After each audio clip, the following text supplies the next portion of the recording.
Good morning. This is the sermon for Sunday, October 25th, 2020, Reformation Sunday. If you continue in my word, the sermon today is about 6 words. Don't get your hopes up that it will be extra short, though. Here's those words from a different translation. If you abide in my word. And another one, if you hold to my teaching. These are the first words in John 8:31. The gospel passage that I have preached every Reformation Sunday of my career. And besides that, the gospel I have heard nearly every Reformation Sunday of my life. The translations vary because I think we are trying so hard as Christ followers to get Jesus' tone of voice just right. Partly because as complex people, we just can't quite believe that being a Christian, a real follower of Jesus, is just this simple. Because Jesus lays it out here. Then Jesus said to the Jews who had believed in him, "If you continue in my word, you are truly my disciples, and you will know the truth, and the truth will make you free." I think most of us are visual people too, so let's take Jesus' words to his disciples there and step back and hear them in the place and time that they were delivered. Jesus has journeyed with his disciples to Jerusalem. It is Sukkot, the festival of booths or tabernacles.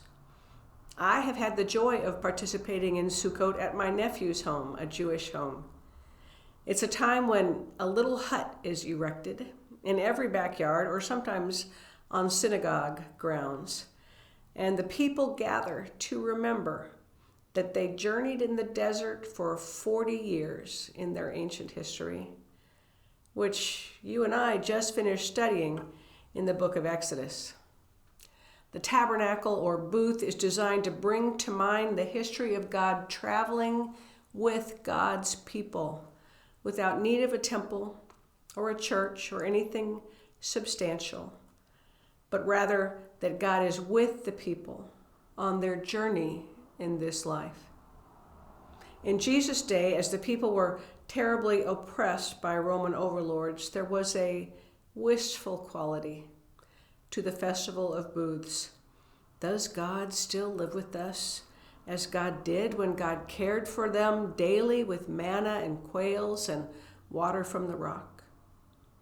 It's clear that Jesus' conversations during this trip to Jerusalem were focused on helping the people make this connection, that Jesus was God and had come to live among them, caring for them again, much as God cared for them daily with manna and quails and water from the rock.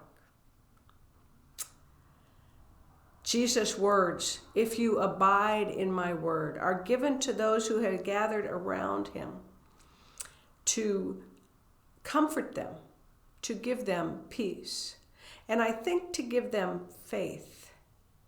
I've got one more visual for today, if you don't mind.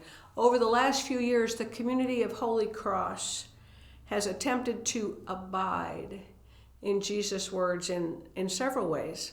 3 years ago, I hope you remember, we spent some time watching and talking about a series called This Changed Everything, a historical look at the Reformation in 1517 and the echoes of those truths. The Reformation swept away hundreds of years of the church and its people trying to earn our way to God's love and returned us to cling to these words. For it is by grace that you are saved, and not of your own making.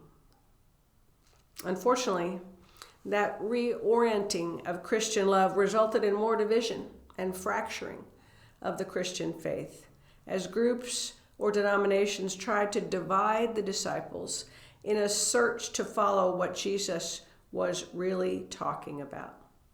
Then last year at Holy Cross, we spent months in a study called Honoring Our Neighbor's Faith.